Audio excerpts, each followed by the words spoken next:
Hey guys, how's it going? My name is Adam. Today I'm going to show you how to fix YouTube slow loading and lagging in Google Chrome.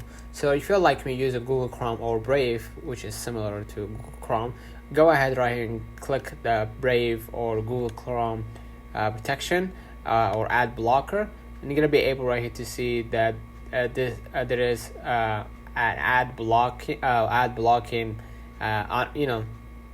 ads being blocked automatically. You can just go ahead and allow all trackers and ads, and that should fix your problem eventually, right?